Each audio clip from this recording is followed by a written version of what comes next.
Hello. Hi!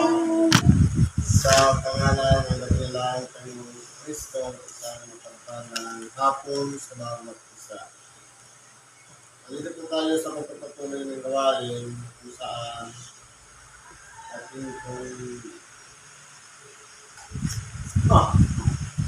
natalakay ang mga sitas na pinagkaloob para sa araw. Ang una pong aralin ayon sa sulat ng Apostol Pablo sa mga taga-Roma, Kapitulo 8, versikulo 35 hanggang 39. Sabi po dito,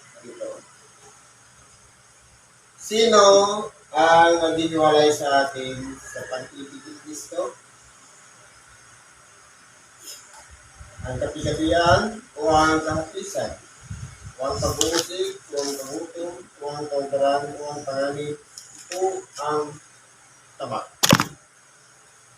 Ngayon, sabi ni Apostol Pablo, sinong makapag-ihiwalay? Kung malalim po ang ating pag-ugnayan sa ating dakilang Panginoong Kristo,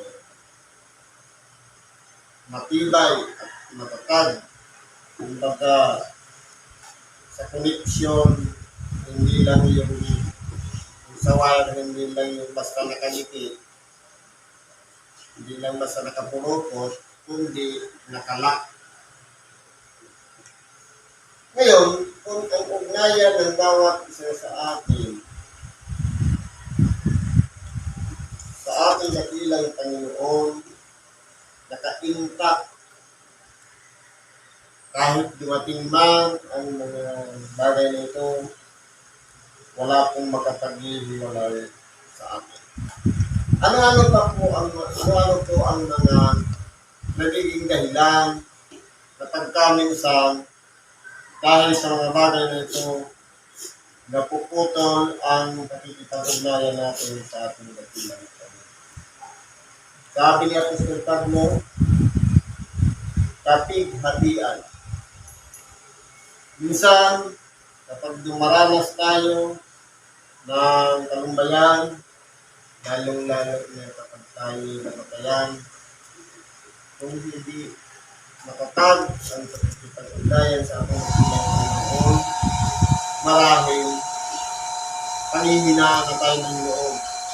Sapagkat minsan, ang pag-aalalahin natin sa ating dakilang Panginoon para tulungan ang ating mahal sa buhay, kung hindi malawak ang ating pangunawa, malamang baka maghiwalay na tayo sa ating dakilang Panginoon. Pero dahil sa tibay at lakas ng ating pakikipag-ugnayan sa ating dakilang Panginoon, kahit dumanas ng tayo ng mga ito, ng kapighatian o ng kahapisan man, hindi po tayo maihihiwalay sa ating dakilang Panginoon. Sapagkat ang koneksyon, hindi siya magkalayo. Kaya nga, ibinibihis natin ang bagong pagkatao, ibinibihis natin sa ating buhay si Kristo mismo. Kumbaga, wala nang wire para i-connect, kundi nararamdaman na natin sa ating pagkatao ang presensya ni Kristo. Kumbaga, dati, yung ilaw malayo doon sa source of power, ngayon, dala-dala mo na mismo ang power. Kumbaga, hindi na magiging dahilan na putol yung wire para ma-disconnect. Dahil magtalikit na yung ilaw pati yung battery. Ganun po dapat ang ugnayan natin sa ating dakilang Panginoon. Kasi po, ang kapighatian, pati yan ang pinagdadaanan ng tao. Maging ang kahapisan man. Dahil kung malawak ang ating pangunawa, minsan maranas tayo na halimbawa may nababawa sa ating pamilya. Pero kung malawak ang ating pangunawa, madali po siyang tanggapin. Kaya, hindi po tayong maihiwalay sa ating dakilang Panginoon. Ang pag-uusig, minsan, yung mga naranas natin, mga mabibigat na pagsubok, na para bang hindi karaniwan, kakaiba sa lahat ng mga pinagdaanan natin. Kung kasama natin si Kristo sa ating buhay, malamang ang pagsubok na iyan ay ating mapagtatagumpayan. Ang kagutom, minsan sa kasalatan, walang makain, walang bigas na nilutuin, isasain, kung hindi pa matatagal natin pananalig sa ating dakilang Panginoon, pwede na tayong sumuko. Pero, kung titingnan mo po natin sa pangangailangan natin, palagi natin isinasama yan sa panalangin, lalong-lalo na yung pagkain. Ibigay mo sa amin ang aming kakanin sa araw-araw. Kasama sa araw-araw natin ginagawang panalangin, bakit pa tayo nadanas ng gutom? Marahil siguro, kapag lumating man yun, at tayo'y magutom, minsan nga, hindi naman pag tayo nang malapit, kung isang tao na nangangailangan ng maibsan ang kanyang gutom. Parang i-challenge muna tayo kung ano yung gagawin natin doon sa taong malapit sa atin. Samantalang, parehas din naman ang nangyayari sa atin. Kasi kung halimbawa, meron tayong kaunting biyaya, binahagi natin doon sa ibang kailangan, marahil kung 50% ng halaga, halimbawa meron tayong 2 takal na bigas, binigay mo yung 1 takal, kalahati ng biyaya na nagmatutuwa sa akin. Kasi ganun po magpala ang Diyos sa mga tao na mahabagin. Ano pa po? Kahubaran. Ang kahubaran, minsan, sa dinami-dami ng mga murang damit ngayon, hindi na magiging dahilan pa para maihiwalay tayo sa Diyos. Hindi, marahil, minsan nga, hindi na kahubaran ang nagiging dahilan, kundi sa katambatan ng damit. Dahil minsan, sa dami ng labahin, yun ang nag-disconnect sa atin sa Diyos para hindi tayo makapagsimba. O ang panganib o taba. Sa isang taong pinagkatiwalaan ng Diyos, malakas po ang loob. Kailangan natin manindigan, isang dumaranas tayo sa bingit ng kamatayan, sa mga mabibigat na problema at pagsubok na pinakaharap natin sa araw-araw, wala pong makapag-ihiwalay sa atin. Kung lalo po itapat sa Diyos, siya naman ay magiging tapat sa atin, pagtatagumpay natin ang pinagdaraanan natin. Sabi dito, gaya ng nasusulat, dahil sa iyo kami pinapatay sa buong araw. Kami nabilang na parang mga pupa sa pagkain. Ito po, kasi po kung titignan po natin ang sitwasyon ng kalagayan ng tao, para lang manaig ang inggit, umapatay ng mga tao at pinaiingitan na parang nagiging salamat, lalong-lalong na sa mga trabaho, sa ambisyon, sa pagmamataas, pagmamalaki. Kung may sagabang, parang madali na lang ang pumatay ng tao. Pero po, kung tayo po itapas sa Diyos, lahat ng yan ay pagdaraanan natin. Malalampasan lang natin yan. Sapagkat, tunay nga po, natapat tayo sa Diyos, at siya ay tapat din naman sa atin, at sabi nga, hindi po tayo pababayaan. Gawin natin. Hindi, kundi sa lahat ng mabagay na ito, tayo ay higit pa sa mapagtagumpay sa pamagitan niyong sa atin ay umibig. Kaya yan po ang ginawari ng tao.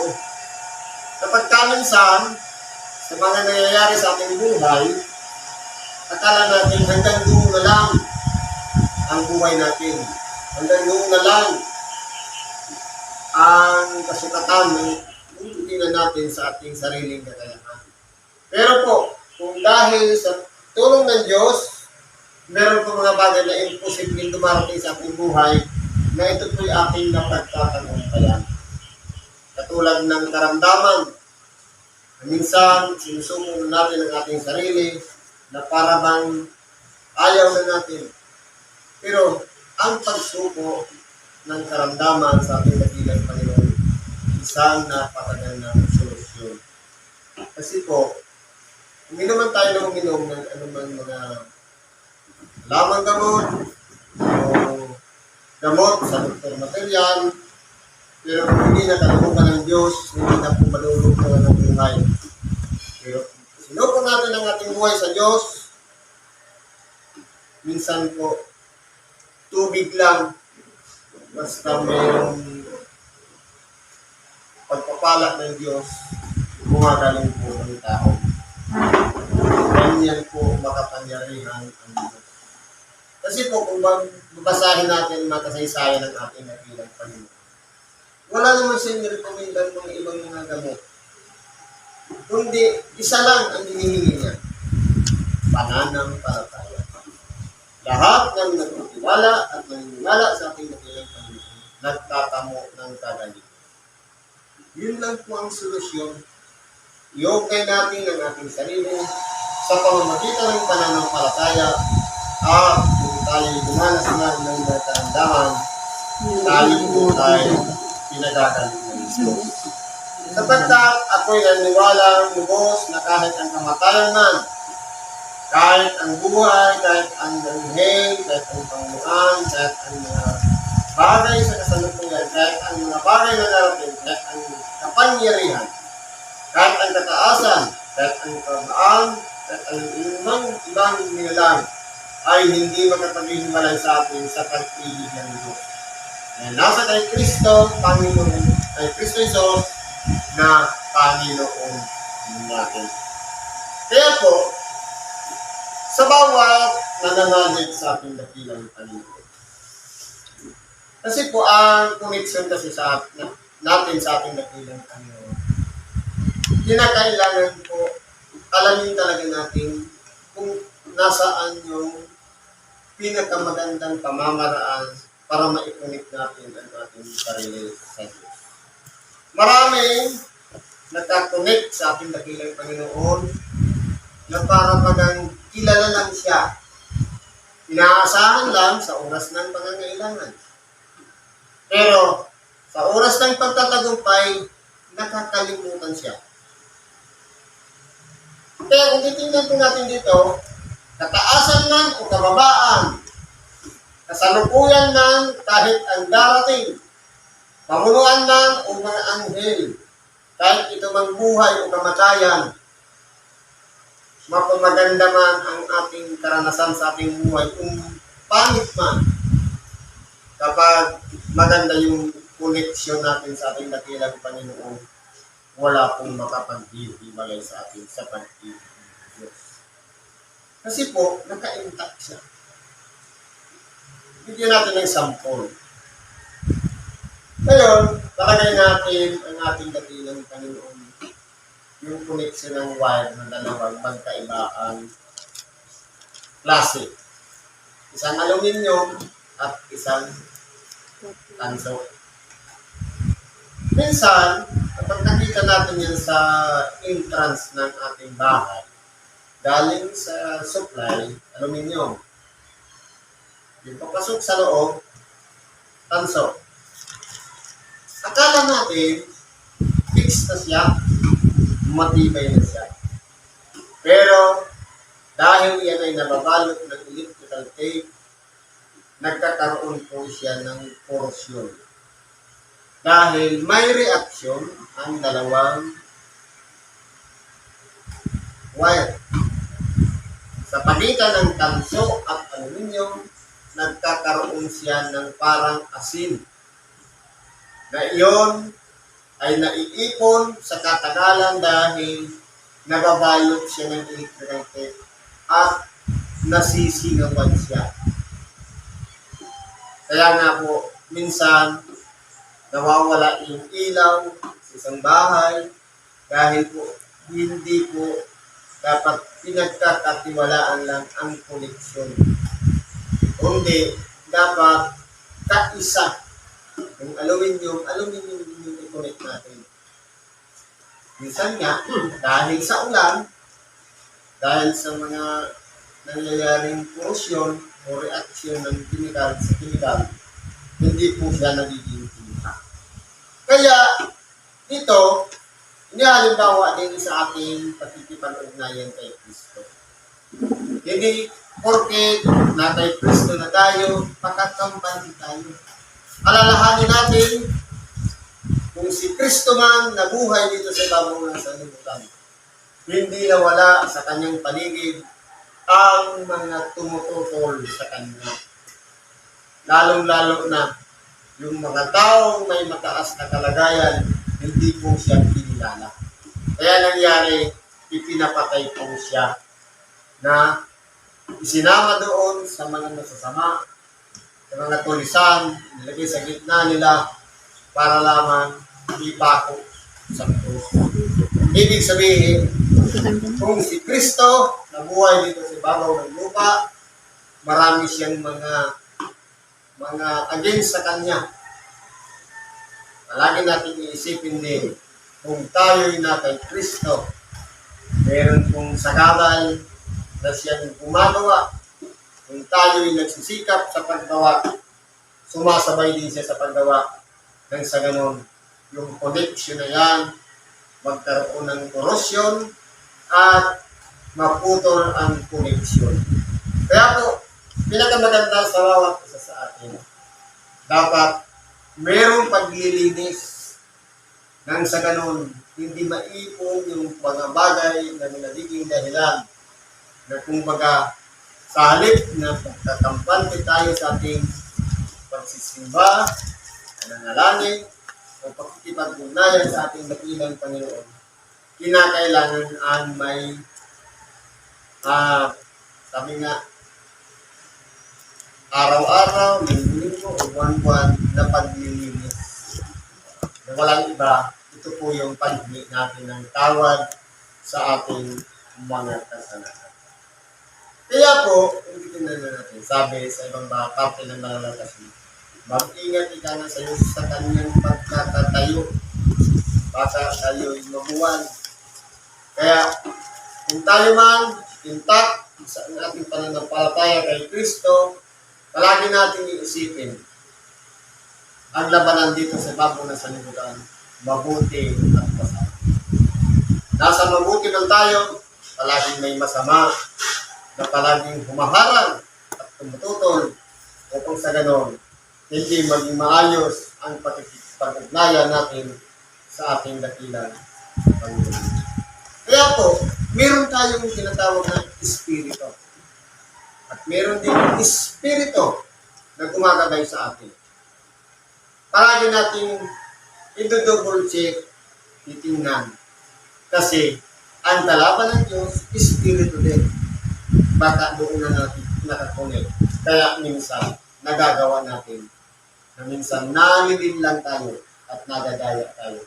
Sapagkat ang ginagawa pala natin, mayroon ng ibang sumalisig na kapangyarihan o puwersa upang gawin natin ang isang bagay na hindi sang-ayon sa kalooban ng Diyos. Kaya po, yung tema ngayon sa walang makapaghihiwalay.